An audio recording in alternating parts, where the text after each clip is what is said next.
Freddy Krueger here, and you're listening to Mike the Birdman and the rest of the crew this week in Geek.net.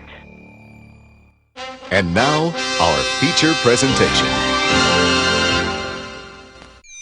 Hi. My name is Stephen King.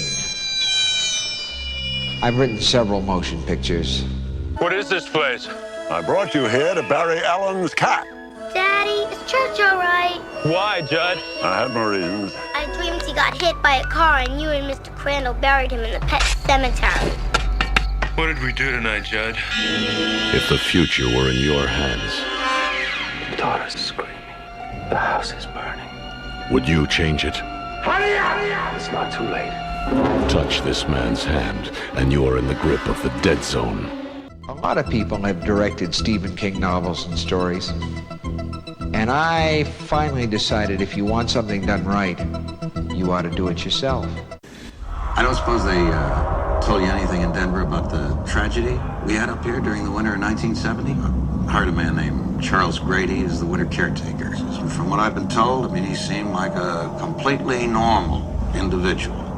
But at some point during the winter, he must have suffered some kind of a complete mental breakdown. He ran amok, killed his family with an axe. Well, you can rest assured, Mr. Ullman, that's not going to happen with me. So come and spend some time with me and my friends at the Dixie Boy. Spend some time in the dark. I'm going to scare the hell out of you. Happy Halloween, my friends out there in podcast land. It is I, one of your hosts here on ThisWeekInGeek.net. I am Mike the Birdman, but I'm not alone as I trek through the Maine countryside. That's right. You might have an idea of where we're headed. Maybe we've just driven through Castle Rock, headed up towards Derry.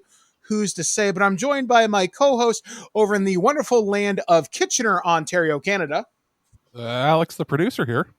And coming from the Cinemassacre compound in the United States of America, we are joined by our annual Halloween friend and good friend of the podcast for the last 15 years or so. Wow. 15. Yeah, we have been friends, James, for since 2007 when I just randomly started working with you at Screw Attack, and we've just kept up this great once or twice a year thing, and just it's always wonderful to have you on the show to talk about horror movies. Obviously you do Monster Madness every year on Cinemassacre.com and on YouTube, and you're just the guy to talk to when it comes to horror movies.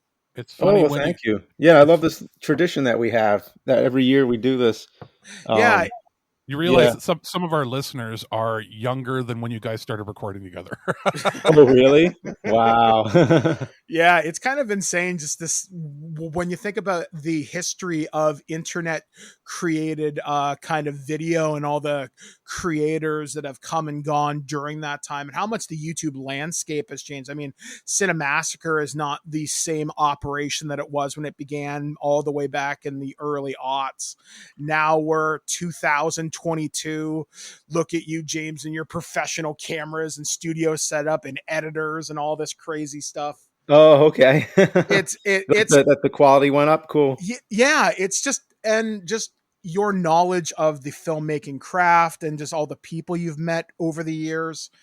It's changed how things are. And with the angry video game nerd in hundreds of episodes now, that's insane to really kind of think about. So without any further ado, folks, for this edition of the This Week in Geek Cinemassacre crossover episode event, we're going to be taking a look at Stephen King, and not necessarily the author himself, though I am going to talk a little bit about that before we get into the topic proper.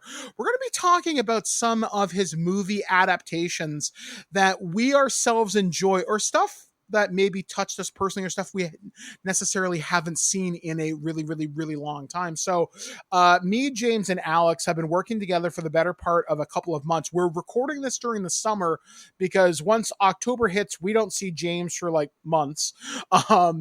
We picked a couple of different movies a piece or television series for us to kind of talk about, share our memories, reflections of. And in some cases, I actually had a chance to talk with one of the directors on Twitter about kind of some of this. And we're just going to share some ideas, some thoughts, and some memories. And hopefully you will have a good time with us along this hour or so journey here on ThisWeekInGeek.net.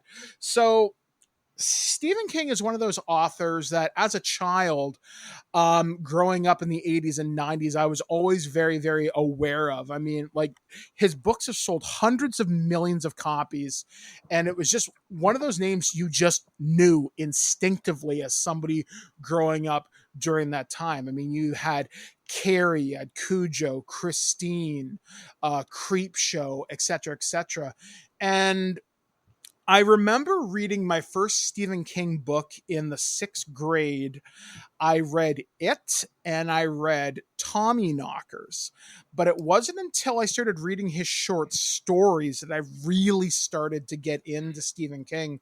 And it was in the 7th grade I started reading his short story collection called Skeleton Crew that I really started to pay attention. I remember reading his short novella, The Mist, during this time. My favorite story was probably one called The Jaunt, which I think is being turned into a television miniseries at some point in the near future, at which point what Stephen King movie isn't being turned in, or what Stephen King work isn't being turned in the something at this point. And I do have a very clear memory of this. Alex actually helped me find this through the wonders of Yar Har, and that's all I'll say. He did an episode of The Twilight Zone in the 1980s, and the episode was called Grandma. And it was about a young boy who was looking after his grandmother. And his grandmother was like a witch or some kind of a supernaturally endowed being who had links to an H.P. Lovecraft being called Hastur, if I remember right. And it ends on an incredibly dark turn. And I just remember as a child, I was probably about 7 or 8 years old, and I'm watching this on a fuzzy tube TV. There was no flat screens back in 1987 or whatever year it was I saw this. And I remember the final shot of this television episode.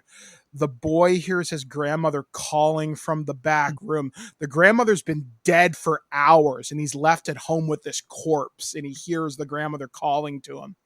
And you just see this light come out from the room, and I remember that scaring the ever-living piss out of me as a child. And that's kind of what started my fascination with like horror movies and that entire realm of being scared, because I'd never really quite experienced anything like that. Because there's a difference between a horror movie level, like a slasher, because I think I've told the story on Twig before. My first horror movie I ever saw was Friday the 13th Part 5.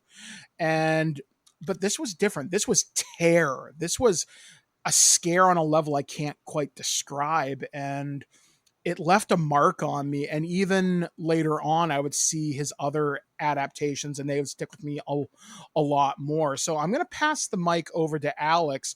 What was your first experience with the works of Stephen King, be it on the screen or in written form? Well, I'm a little younger I'm the baby of the group here. Being born in the late 80s, I was much more accustomed to seeing things like Goosebumps and Are You Afraid of the Dark. But my family, whenever any of Stephen King's works came on TV, when it was movies being shown at, nighttime or TV specials, we all sat around and watched it. So I knew of him. I had heard of him. I think I saw Christine at one point when I was very little. And I know that my parents used to rent Carrie a lot. So I saw that, which when you're like 5 years old freaks you out, right? But getting into one of the my first pick here, one of my first memories as far as remembering really liking a Stephen King property, even though looking back on it, it's objectively not a good adaptation, was The Langoliers. The little girl? Yeah. And I mean, I remember when it came out, I was like 7 or 8, and watching it with my family, and my parents, my dad loves anything to do with time travel. So that was a big thing. So he was happy that that's what it was going to be. My mom likes anything to do with horror, so she was going to watch it. And I watched it, and I was like, oh, it's Balky from Perfect Strangers. And that's all I cared about as a kid, was like, that's the guy from the sitcom that's on TV. And in watching it, I know it was a 2-night event. My memories going into this before watching it now were, this was a terrifying show that scared the ever-living crap out of me. And then watching it now, I went, oh, that CGI. But it still, I think with Stephen King, a lot of it is how he has a lot of interesting premises. And now, not everything, is a huge hit, but everything that they put out movie and television wise has been memorable, whether it could be good or bad. So, without going into too much detail for this particular pick, a flight goes, everybody on a flight lands their airplane, and they find that everybody has disappeared.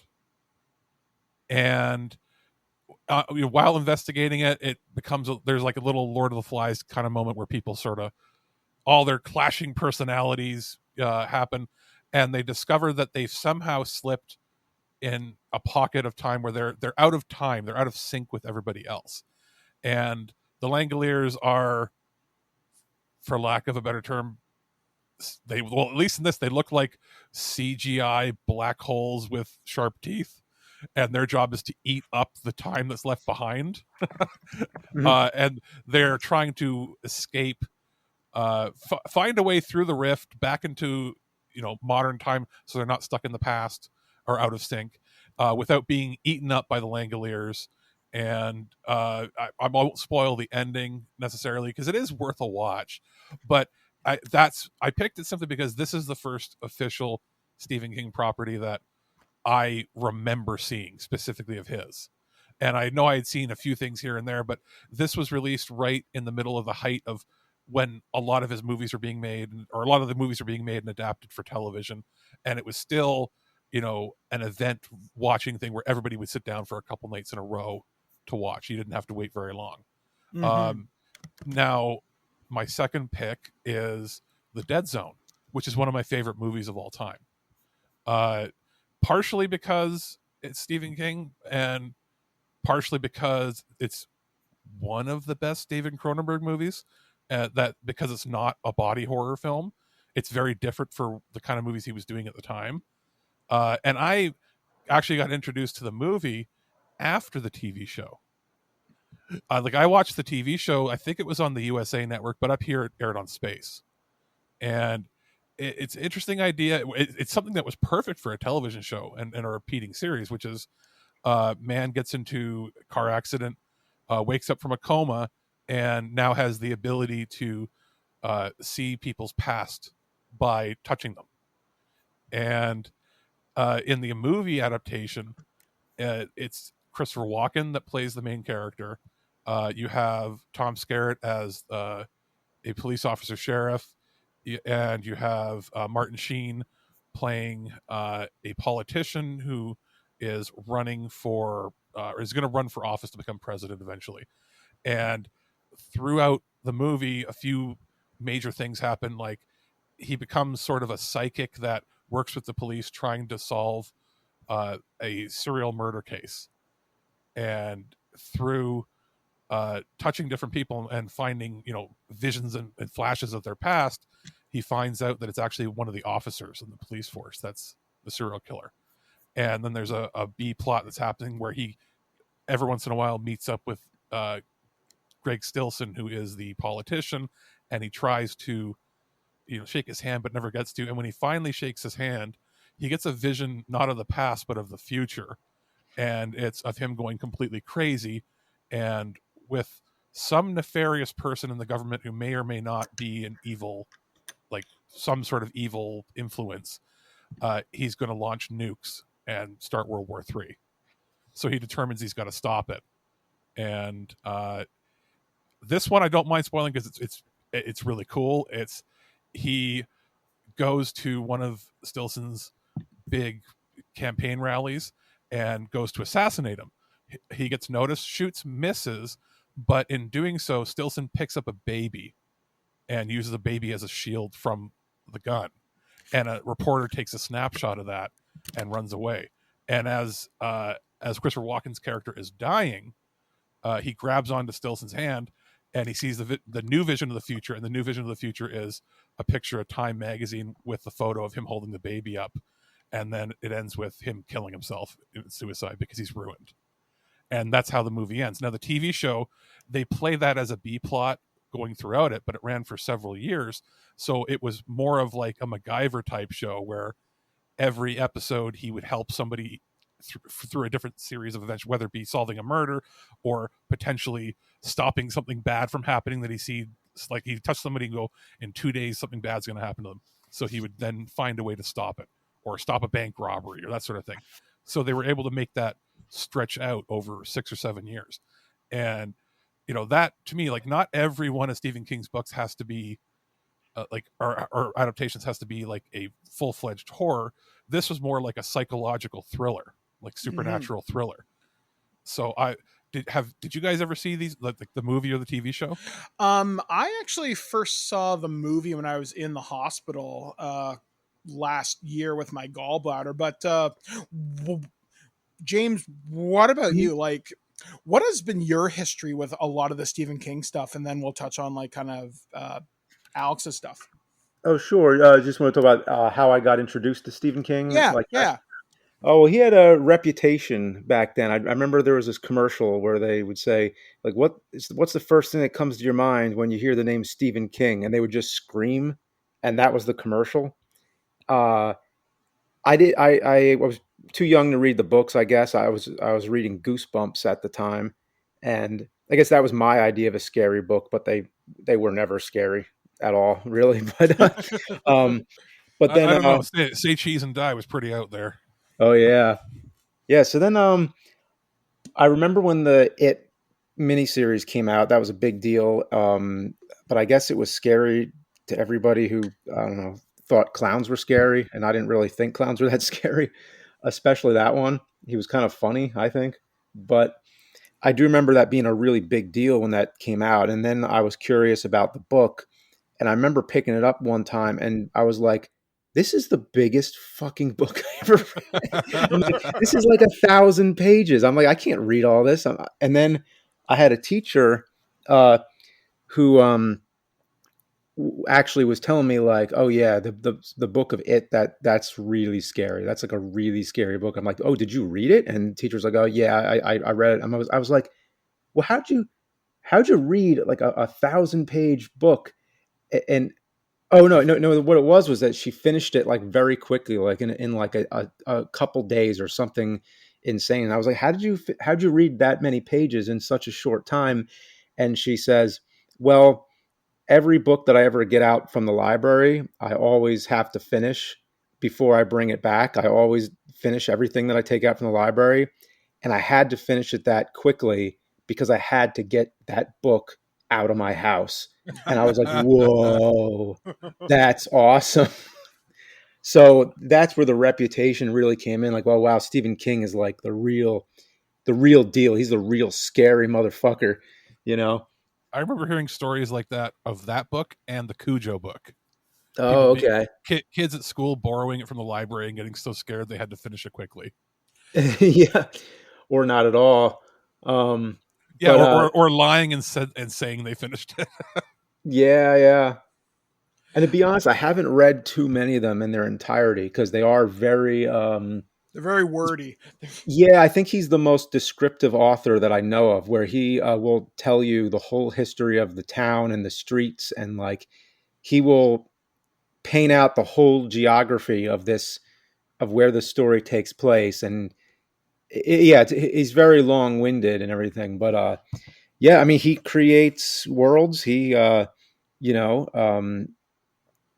even a lot of his stories are connected, and he's got like this lore. So there's really nobody like him in as far as like the kings of horror. No pun intended, Stephen King, but yeah, no, he is like the king of horror.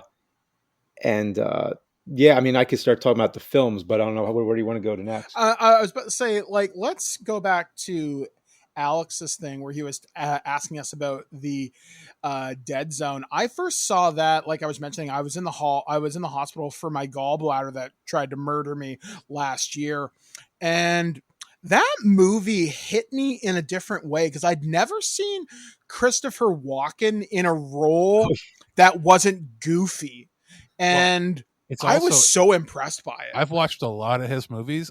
I think it's the first movie where he does the walk and talk, like where he has moments where he has the outburst and it sounds like that classic cadence of his. Yeah.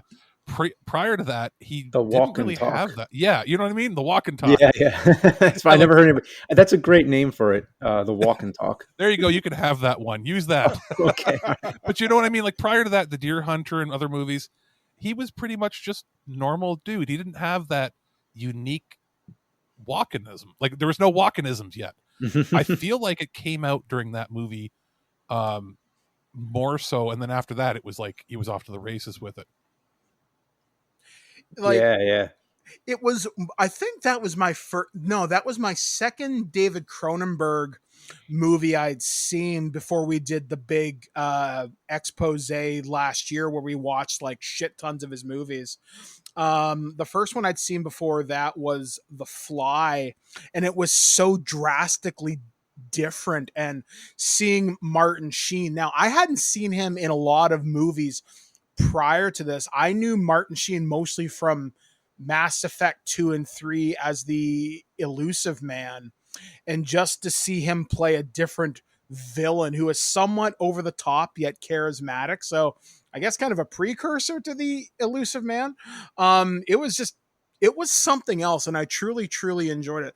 The television series, I know, Alex, you've been trying to get me to watch for years, and maybe I'll get around to checking that out at some point, because if you like it, generally you don't like shit. So that's a very good indication that this is going to be really good. It was quite well made. It's good for the like bad weather binge weekend kind of show. Mm-hmm. So James, what was one of your picks for something that grabbed you as a Stephen King adaptation that really spoke to you? Well, I guess the obvious would be The Shining, but I'd like to talk about both though. Okay, not just the Kubrick one. Do you say Kubrick or Kubrick? I always say Kubrick myself. Okay, yeah, same. But again, none of us are British, so who knows if we're saying it right? Okay, yeah. Yeah, so the Kubrick version and then the King version, the TV miniseries. Because believe it or not, I had not seen the miniseries until very recently, and I also read the book for the first time. So I kind of went through a whole Shining sort of phase. You know what it was? It started like last winter. I was thinking about like movies that take place in the winter or movies that are debatably Christmas movies, and I was curious if The Shining ever took place on Christmas. It's debatable. I don't think they ever mention it, but it's believed that Christmas does happen. Maybe. I'm not sure now. I don't remember again because it was a while. Do they say how long he's there before he goes insane? I think it's like 3 or 4 months. I think is what they say. Because if that's the case, then Christmas had to have happened, right? Yeah. Yeah, you have to look into. I'm sure. Like somebody's done like a deep dive and kind of figured out like how much time span there is. But I don't know. Is that a quick Google or not? I don't know. It's probably going to bring us to a bazillion deep articles of people arguing. So no. Does The Shining take place on Christmas? Let's see. Because I did look this up at one time and now I forgot. But it isn't that important. Merry Christmas. Here's an axe in the back.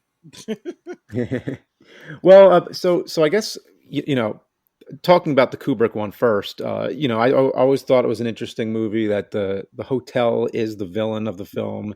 It's sort of, it's not so much Jack Torrance. It's really like the hotel that's making him do things, and not really a ghost movie. It's not really like a haunted sort of, it's not like Poltergeist. It's just its own thing. Like there's really no movie like The Shining, and it has that slow burn.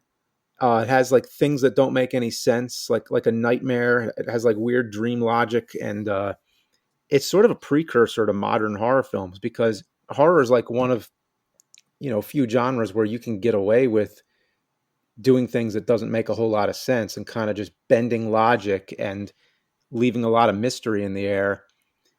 There's always that thing about the picture at the end when he's in the picture, and it's one of those things, everybody had a different idea or a different sort of impression of what that meant. And when I saw it, I always felt like he was in the picture the whole time. Other people say that he wasn't in the picture. He sort of got absorbed by the hotel and now he's in it. But see, as a kid, I always assumed that every single person in that picture was somebody who was sucked in at some point. Yeah, and I felt like he was on the picture the whole movie. They just never showed it to you because there's so many pictures in that hotel. Like you just look at the walls and there's pictures everywhere. So I don't think. Are you saying that he was dead the whole time and this was like his ghost hallucinating? I think it was just like a reincarnation kind of thing. I don't know. I mean, that's the thing. Like there's no conclusive, answer to anything in The Shining. Like you could make a case for anything, but that's what's so cool about it. And there's also documentaries like. Did you ever see that Room 237? It has been on my list for years, but I've just never gotten around to it yet. Oh yeah, it's really fun. It's like there's parts where you're just laughing. You're like, okay, come on, but it's really entertaining. There's like parts where I'm like, okay, look, I don't think so. Like there's one part they're saying that Kubrick's face is in the clouds in the beginning, and they never even show it. It's like, well, if his face is in the clouds, can you at least give us a good freeze frame and prove it? But it's not there. But the one part that kind of gets me thinking, like, okay, maybe the scene where Danny goes into room 237, which in the book was 217, but they say Kubrick changed the number because he wanted it to be 237,000 miles from the moon, which, the distance from the moon to the Earth, I guess, changes depending on the orbit, but like, I guess it can be 237,000 miles, like on average or something. I don't know. I think if you do a quick Google, it's 238,000. But whatever the case, that it seems like he's trying to make the room number, the distance to the moon. And then Danny is wearing a Apollo 11 shirt in that scene. And they say the meaning of it's such a deep dive, but like they say that Kubrick like helped fake the moon landing. There's that whole thing. And that he he got the 2001 came out in 69, and that all the lenses and all the equipment that he used on 2001 he only had because he was funded like by the government to cover up to fake the moon landing. And in that scene, he's trying to confess it very subliminally that, yeah, it's weird stuff, but like that, or he's known to be a madman and did it because he knew people would be saying these things 40 years later. Yeah. It's like nobody can even ask him. Like even when he was alive, I don't think anybody ever like asked him the right questions, or he just, refused to answer whatever. Or he would have lied and had fun lying. He would have lied and had fun. Yeah, I don't know. He's like such a mysterious director. And then there's the weird thing about the two Gradys. You remember that? Where in the beginning in the office, they say to Jack that he's like, well, there was this previous caretaker who killed his family, and that would have been like in the 70s. Delbert Grady. But then in the other scene when it's the butler and when he's talking in the bathroom and he identifies that person as Grady, but that's Charles Grady. So there's like two Gradys, but it's something you never think about till later. You just assume Grady is Grady, but then you realize it's two different guys. So I guess this thing happens like it happened in the 20s and then it happened in the 70s, and Jack is the next one. So it's a very So what you're saying is perhaps the hotel is targeting, like you said, reincarnations of previous people that died there. That's an interesting theory. So like the one Grady was from the 20s and one was from the 70s, and then he's next, and then you could look at the picture and be like, somebody else is going to look like one of these people that shows up. Like there's some doomed cycle. Yeah. It's like there's so many ways to look at it. It's a very like confusing, like what's the word, like mythos to the whole thing, and that's why I started getting interested in like reading the book, and because I did the same thing with 2001. I read the book of 2001. It's great, but it's a totally different take on it. Like, because I mean, they made them simultaneously. They made 2001 the book and the film like sort of like together, and it definitely puts a lot more thoughts in your head. It's like it's a lot more descriptive, and that one's great as a book, and the film is great as a film. So same with the Shining. It's a different thing, but there's a lot in the book that sort of just got lost in the film. Like it's a lot more about Jack, and it gets more in depth into his like problems with alcohol, and they only briefly sort of touch on that in the film, but the book goes all into it, and there's like a lot more history with Jack that you don't get in the film. It's kind of more like a family drama of like a family just trying to survive together, but with like a supernatural element. So, I mean, if you don't mind me, just since we're talking about The Shining, I might as well just talk about the miniseries. Mm-hmm. When I watched the miniseries, it's a lot more faithful to the book.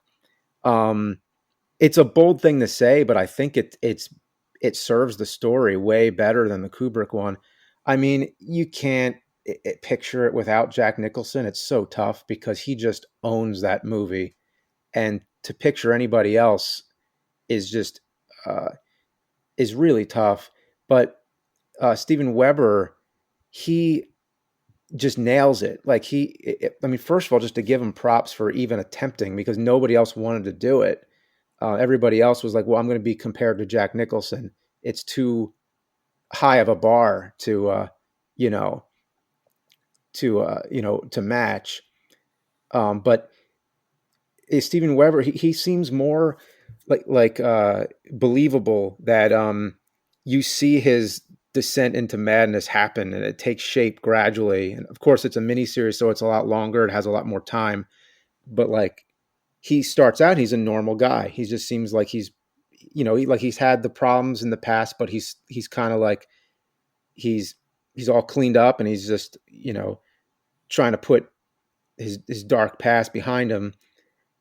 And in the Kubrick one, like Jack Nicholson, he kind of starts off a little goofy to begin with. He's just that Jack Nicholson sort of personality. It's like, Danny, I won't do anything to hurt you. It's just, he's already kind of weird.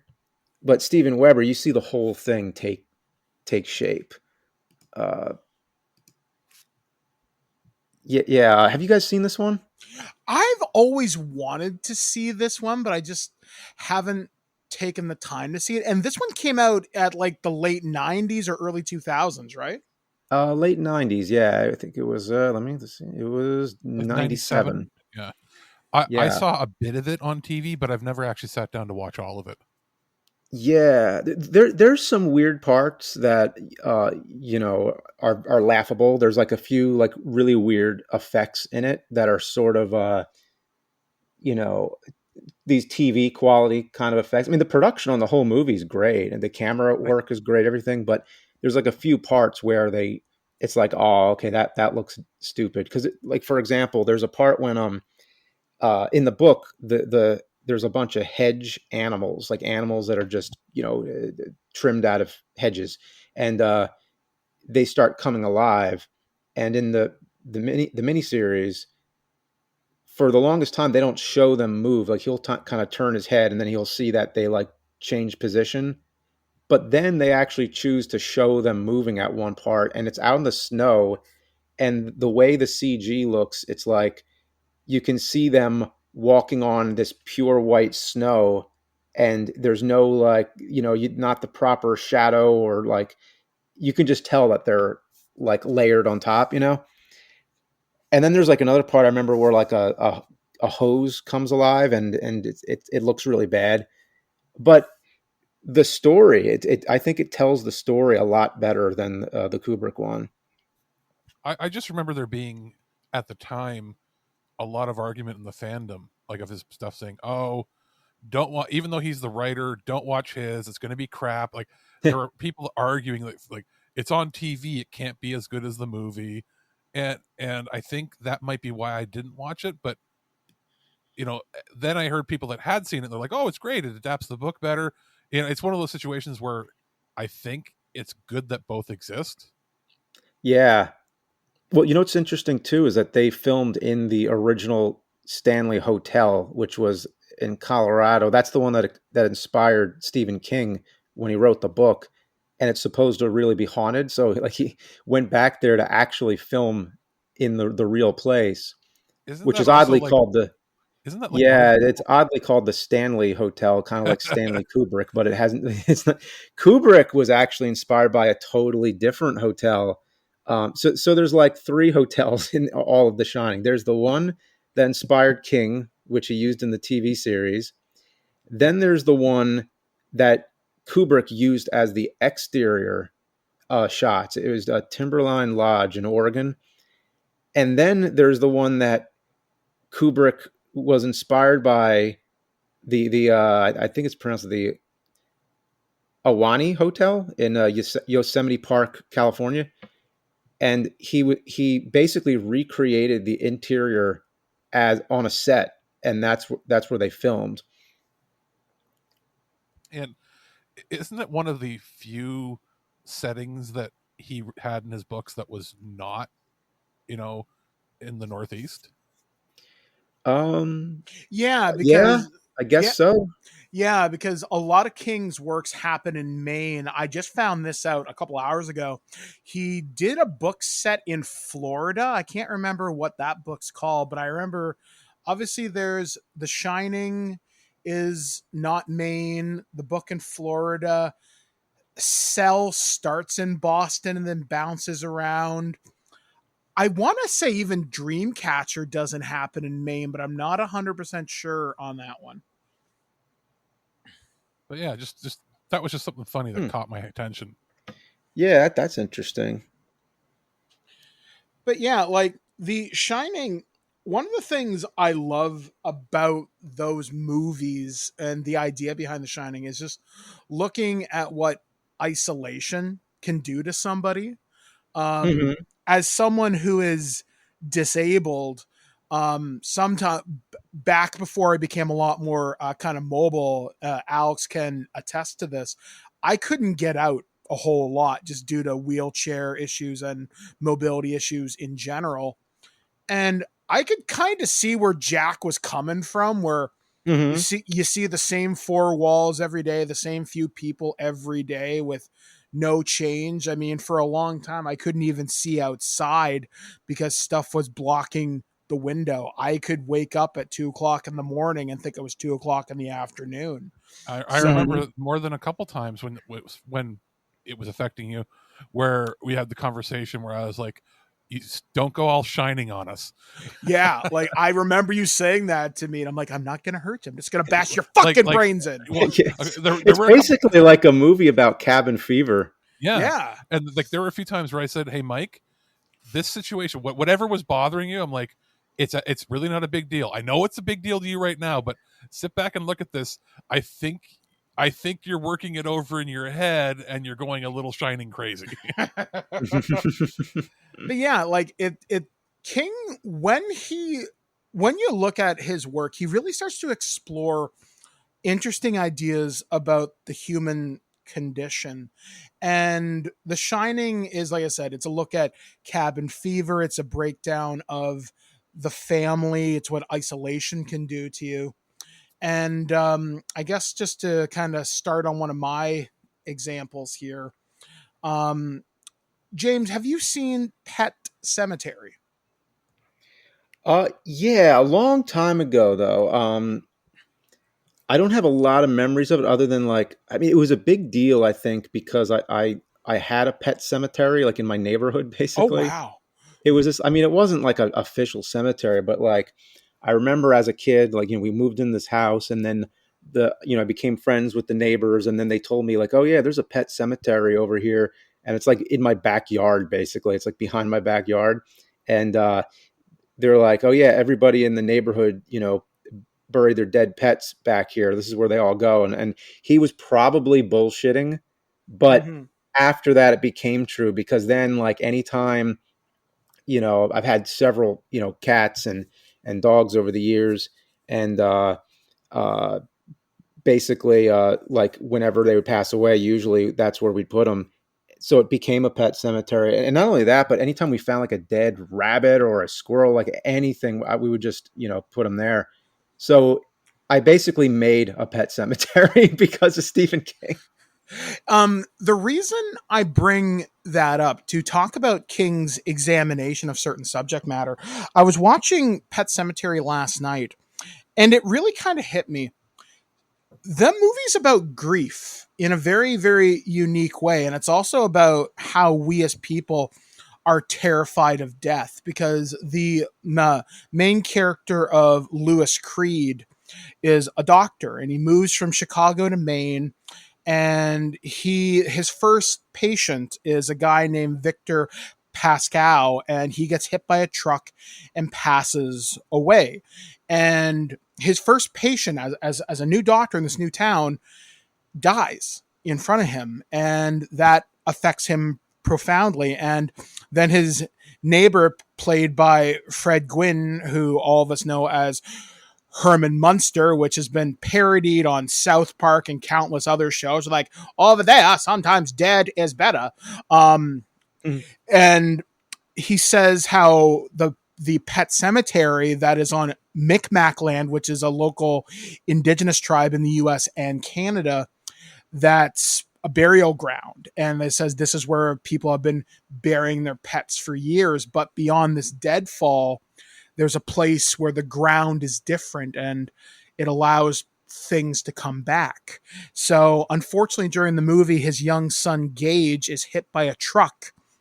After the cat is killed and brought back, Lewis, in his grief, decides to bury his son there and bring his son back from the dead with disastrous consequences. And I was watching that last night, and James, you're a parent, and I got to thinking about that, and I got to thinking about what Judd said, the character, sometimes dead is better. And one of the documentaries I watched on this about Pet Cemetery said Pet Cemetery is a retelling of The Monkey's Paw. Yeah. And when you think about it, if you could bring somebody back from the dead, knowing there would be a horrible cost, could you do it? And I actually sat up for a little bit last night and really started kind of thinking about that. Because for those of you that have followed this podcast for a million years, my best friend is a cat named Dr. Wiley. He's this little black cat. He's been my best friend for like 12 years. And I looked at him last night and I said, if given the choice, I wouldn't do it because I wouldn't want you to be any different. And when I put my cat Logan down a couple of years ago when he was really sick with cancer, I used to think I will do anything to save you. And I really thought about that again last night. And I remember one of the thoughts I thought before I put Logan down. And it was, I don't want you to come back any different. I want you to go while you're still you. Mm-hmm. And when you really think about what grief can do to you, Mm-hmm. at what point does grief overwhelm logic and reason? And one of Stephen King's friends said, I don't think you should publish this book. The subject matter is too dark. And Pet Sematary sat unmade for years, and it was even offered to George A. Romero for, I think he bought the film rights for $10,000, but I think he had to work on Monkey Shines because he was committed to that project. And during the writer's strike of 1988 or 89, that's the only reason Pet Sematary got made. But I don't know, like, what do you guys think about looking at that movie and thinking about grief? Personally, I see it, and yeah, like, you know, they come back as zombies, evil zombies. But what if, like, I can think of a worse scenario. Okay, let's say your family member or your pet had cancer, like your cat did, and it's in horrible, excruciating pain. You know, whatever organ it's in. What if you bring them back, but the monkey's paw trick is they're in that pain forever and it can't stop. Oh. Like, you bring them back and now they can't die and they're in pain forever. So it could have been worse. That's the way I look at it. But then again, I'm twisted, right? Yeah. But yeah. I mean, like, I really think about that, and like, think about that too. I mean, if you could do something that literally defied the laws of nature and whatever religion or spirituality you believe in, would you do it for just one more minute? And I really thought about that last. I mean, obviously the situation will never happen. It's one of those metaphysical thought experiments, but seeing when Lewis is at the funeral for Gage and he knocks over, or when him and the father-in-law are fighting and the casket falls over and it foreshadows Gage coming back when his hand falls out of the casket. I really got to thinking what that could do to a parent, and I don't have children. And I just got to thinking that would literally be the impossible choice.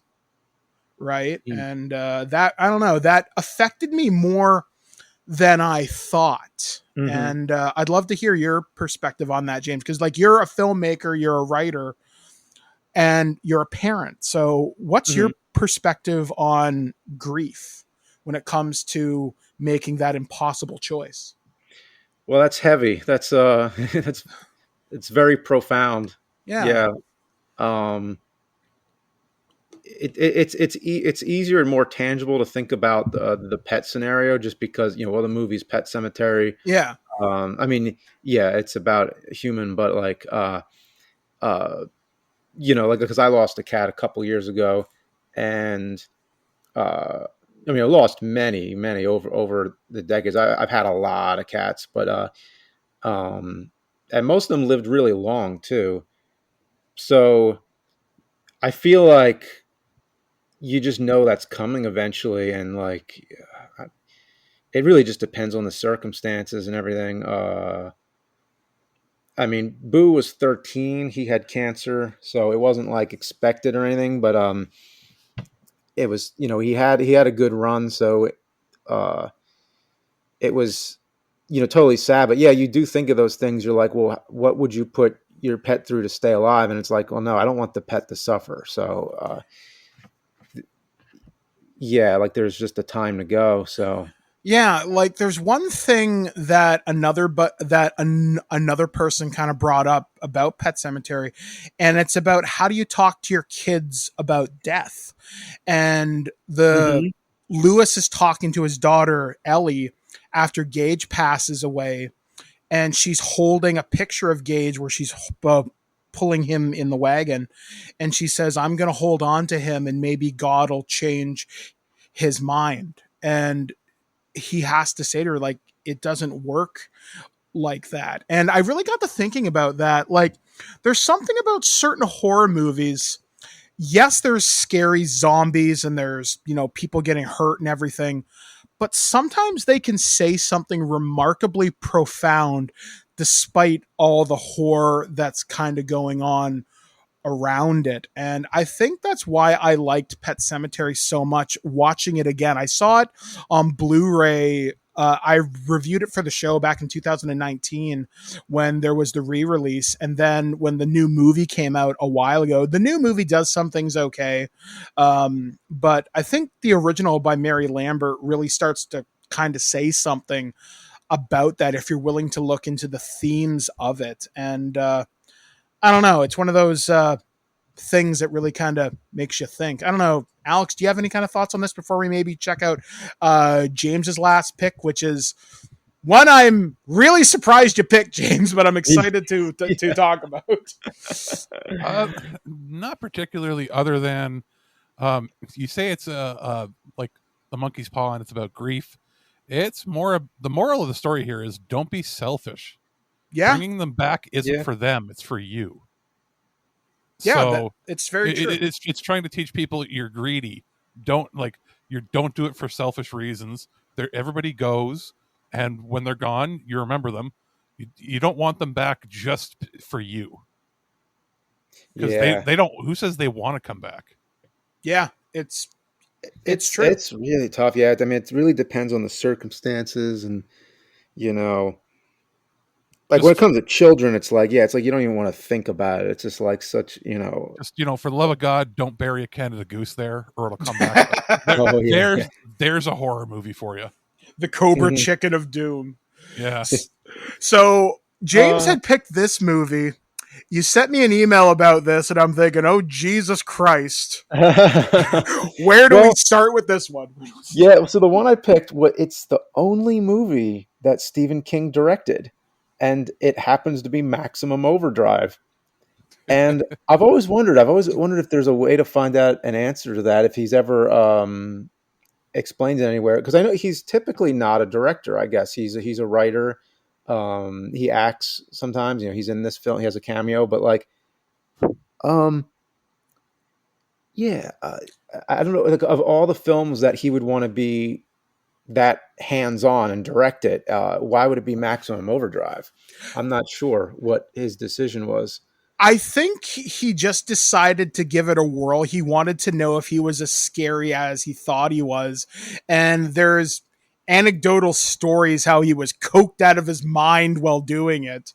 He doesn't remember a lot of it, but it's one of the most fun and goofy movies that's based on his works. I've never read the original story it was based on, called Trucks, but it's one of those movies that you can sit down with your friends and have a laugh. I mean, it's got fucking Lisa Simpson in it and Coach Bombay from the Mighty Ducks. Yeah. Emilio Estevez, as I said in my review a long time ago, you might know him best when he's serving detention or coaching the Mighty Ducks, but I like him best when he's blowing the fuck out of trucks. It's just a goofy movie. It's just like, machines come alive. It's kind of like the Twilight Zone thing about machines. Almost part of like a little genre, a little subgenre about like machines coming alive and killing people. There's a steamroller scene where they run over the kid, and apparently there was like a head explosion effect, or like a shot of the head being crushed, but they cut it out because it was just too gory, to show a kid being run over or whatever. But like, kind of reminds me of Toxic Avenger. I was about to say that, yeah. Yeah. But I wondered, has anybody ever found that deleted scene or any footage from that? I want to say I've seen that. I think it's on YouTube. Do not quote me on that. But I want to say you are right that it does exist somewhere. And that's a movie I would be very curious to hear a director's commentary, to hear some some of the actors' commentary from it, because that must have been an experience to be on that set. And I mean, one of the most memorable things I remember from that movie is when the kid's biking through the neighborhood after the steamroller scene, and you see all the people just dead in their homes. And I don't know, it's got a weird, almost like there's a scene in the Stand miniseries from '94 that kind of mirrors it in a weird way. I think director Mick Garris might have had maybe it's a subtle reference. When all the power comes back on in Boulder, you see all the dead bodies. But in Maximum Overdrive, you see people killed by like electric knives and like their televisions kill them. I think somebody gets killed by like Space Invaders or something. Yeah. Well, there's something in the beginning about specifically, I wrote down here on June 19th, 1987 at 9:47 a.m. Eastern Standard Time, the Earth passed this comet or something. They get it down to the minute. And then the epilogue, it says something about a UFO. And from my recollection, I think King has only written a couple of stories about aliens. So technically Maximum Overdrive, Tommy Knocker's It is an Alien-ish, and I guess Dreamcatcher. Those are the 3 alien movies I can think of that deal specifically with like alien threats, although Maximum Overdrive is the goofiest one, from the Green Goblin truck to the 50 caliber machine gun mounted on like a trailer. It's just so weirdly goofy. And that movie's never scary.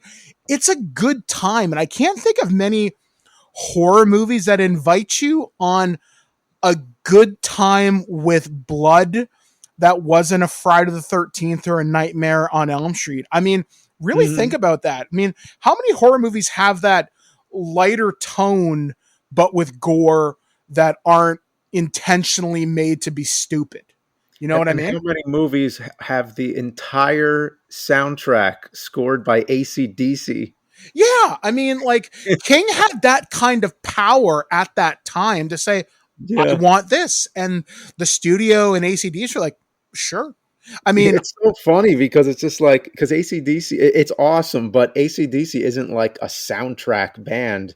They just play straight up rock music, and it has this upbeat like party vibe to it, but people are getting killed by vehicles and stuff. And it's just such a funny choice to make the whole soundtrack be AC/DC, but I love it. Yeah, like I said, it's such a goofy time. There are likable characters in it, even if some of them are kind of annoying. I remember when they go to the bottom of the gas station and you see all the guns. Like when I first saw this in like 1990 or something, I'm about to say, so that's how Americans live. That's interesting. And it's just, it's such a fun movie that I wish more people would see it, because it's such, like I was saying, it's the perfect party horror movie. I really think that. Yeah. Alex, any thoughts on Maximum Overdrive? In college, I was in a transportation and logistics course, and I convinced the professor to let us watch it on the projector overhead. And he's like, I said, it has a lot to do with business. And he was like, what? We got about 20 minutes into the picture, and like, he really had no idea what we were watching. And he goes, what does this have to do? I was like, well, it don't buy cars that have computers that control everything. That was, I just really, really wasn't into having to figure out the math equations on what the maximum load a truck should have. I was more interested in watching the Green Goblin truck blow people up. This machine just called me an asshole. That line has always stuck with me, and that's my iconic memory of King as an actor. Or when he's in Creepshow and he's like, I got meteor shit on me, and he turns into the plant person, which, oh wow, yeah, it's just so ridiculous when you look at some of Stephen King's work. I mean, to kind of wrap things up, because I know James has an appointment to kind of get to today, and we were going to talk a lot more, so maybe we'll do a part 2 about this at some point in the future when the three of us can get back together. We've looked at The Shining, which has many levels of hidden meaning, interpretation, from the miniseries to the movie that was done by Kubrick. The Dead Zone, which talks about fate, which I think is very interesting. And the fact that to take a movie that has a single narrative and turn it into, how many seasons did like Dead Zone run, Alex? I think it was 6. Like, that's incredible to take a 2-hour movie and to stretch that into 6 seasons. I think that's something kind of cool. And it didn't feel stretched, by the way. Yeah. Like, that's a really great idea. And then to look at something like Pet Sematary as a movie that should just be about zombies and stuff. When you look at it, it's analysis about grief. What does it cost? And as Alex pointed out, something that I never really thought about, is you're not doing this to bring them back for themselves. You're doing it for you. And that's greed. That's an interesting perspective. And I think that's something very important about King's work as an author. And I think that's why he's such an artist, is the work, when it's really, really, really well done, can make you think. But also, to a lesser extent, this machine called me an asshole, kids having their heads popped by vending machines and everything. Oh yeah, and then when the guy gets hit in the nuts by the Coke machine, there's just so many goofy moments. I mean, there's so many more works that we wanted to talk about today. I know Alex wanted to bring up something I've never heard about called Quicksilver Highway. I wanted to talk about the Stand miniseries by Mick Garris that aired in 1994. And yeah, like I said, there's a lot more to talk about.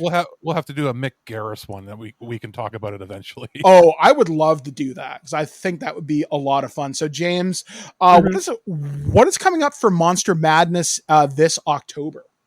Oh, I don't know. I mean, because right now we're in the middle of the summer. This year, I think it's just going to be a few like ordinary reviews that are like horror themed. It's not going to be like a full 31 thing, but I don't know. That could change.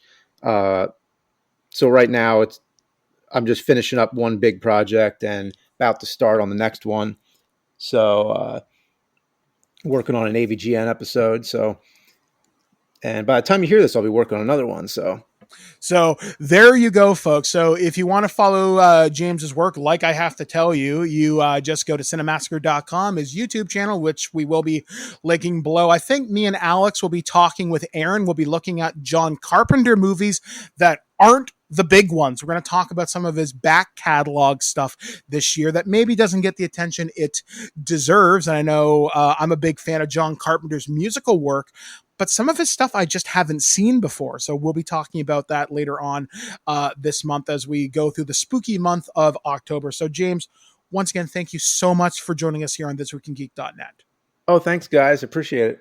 All right, guys. So for This Week in Geek, we close the door. We leave Derry, Maine in the rear view fucking mirror. So we have been from the city of Kitchener. Alex. From the Cinemassacre compound. James. And I've been Mike the Birdman saying, I'm not Stephen King and I am not going to scare the hell out of you. Say, I won't. Do it. Put your hand on a scanning screen and you'll go down in history with me. As what? The world's greatest mass murderers? You cowardly bastard! You're not the voice of the people. I am the voice of the people. The people speak through me, not you. It came to me while I slept, Sonny. My destiny. In the middle of the night, it came to me. I must get up now, right now, and fulfill my destiny. Now you put your goddamn hand on that scanning screen, or I'll hack it off and put it on for you. Do it! Louis, sometimes Dad is better. The Indians knew that. They stopped using that burial ground. The ground went sour. Don't think about doing it, Louis. The place gets holier. But the place is evil. Sometimes Dad is better. Little pigs, let me come in. Not by the hair on your chinny chin chin. Then I'll huff, and I'll puff, and I'll blow your house in.